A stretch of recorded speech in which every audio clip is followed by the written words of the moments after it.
These hammers from Fretz are a way to have a high-quality, long-lasting tool on your bench. The Maker line of hammers all provide a specific job. Choose the hammer that works best for you or opt for the entire set. The Planishing hammer has a slightly rounded working end for smoothing non-ferrous forged metal. The rounded end gives the classic planishing mark found on hand-wrought metal.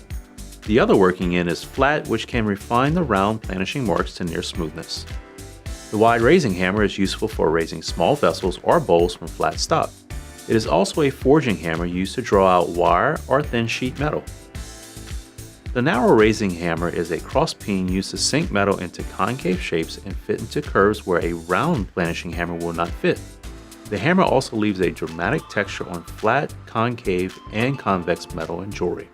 The large embossing hammer textures metal with two ball-shaped ends of different sizes. The texture can be varied by changing the force of the blow.